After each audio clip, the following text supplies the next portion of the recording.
पुढची बातमी आहे ती विद्यार्थ्यांच्या डोकेदुखीची। महाराष्ट्रात नाही तर अख्ख्या देशामध्ये नीट या प्रवेश परीक्षेला नुकतंच संपन्न करण्यात आलं। मात्र ही दिलेली परीक्षा परीक्षार्थींना पुन्हा द्यावी लागणार आहे। नीटच्या परीक्षेला फुटीचं ग्रहण लागलंय असं म्हणावं लागेल। पेपर फुटल्यानं ही परीक्षा रद्द करण्यात आली आहे। नव्यानं ही परीक्षा कधी घेतली जाईल याबाबतची घोषणा लवकरच केली जाणार आहे। राष्ट्रीय पात्रता सह प्रवेश परीक्षा 2026च्या अंतर्गत ही परीक्षा घेण्यात आली होती, ती आता रद्द करण्याचा निर्णय घेण्यात आला आहे। बाद में पता लगता है कि फिर से लीक हो गया है। टेलीग्राम पे प्रोवाइड पहले 1 महीने पहले ही गेस्ट पेपर आ चुके हैं, जिसके अंदर 650 तक के मार्क्स बच्चा अफोर्ड कर मतलब ले सकता है। वो पेपर अगर करे तो 120 या 140 के क्वेश्चन जो है वो मैच कर रहे हैं। एग्जैक्टली 410 क्वेश्चन थे, उसके अंदर 120 या 40 क्वेश्चन बिल्कुल एग्जैक्टली मैच कर रहे हैं। तो वो पढ़ ले तो आसानी से वो ये कि एनटीए को बदला जाए। एनटीए नहीं कर पा रही है, एग्जाम क्लियरली नहीं करवा पा रही है, हर बार ही लीक करवा देती है। अब हमें एनटीए पे ट्रस्ट नहीं है।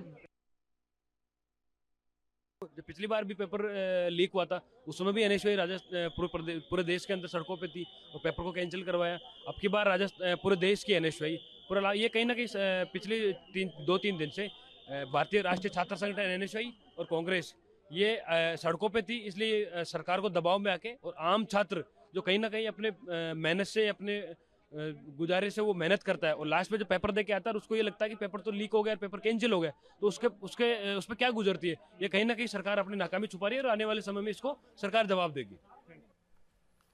सध्या नाशिक भलभलत्या कारणांच्यासाठी सातत्यानं चर्चेत आहे। नीटच्या पेपर फुटीबाबतही नाशिकचाच प्रकरण समोर येत आहे। नाशिककर असलेल्या शुभम खैरनारला या प्रकरणात अटक करण्यात आलेली आहे। शुभम खैरनारचा फोटो आपण टीव्हीच्या एका बाजूला पाहतो आहोत। राजस्थानामध्ये फुटलेल्या नीटच्या प्रश्नपत्रिकेचे धागेदोरे नाशिकपर्यंत पोहोचलेत। नाशिकच्या पोलिसांनी शुभम खैरनारला अटक केली आहे। त्यानं 15 लाख रुपयांच्यासाठी हा पेपर फोडलाय अशी शक्यता वर्तवली जाते। या निमित्तानं किरण कुमार चव्हाण हे स्थानिक पोलीस आयुक्त अधिक माहिती देत आहेत।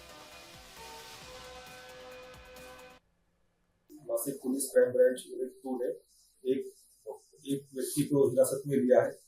राजस्थान पुलिस फाइल पथक यहाँ पे आने वाला है इस एक्यूज को हिरासत में लेने के लिए। एकेडमीज एक्यूज को के हिरासत में ले लिया जाएगा। दरम्यान शुभमचे वडील मधुकर खैरनार काय म्हणतात ते ऐका।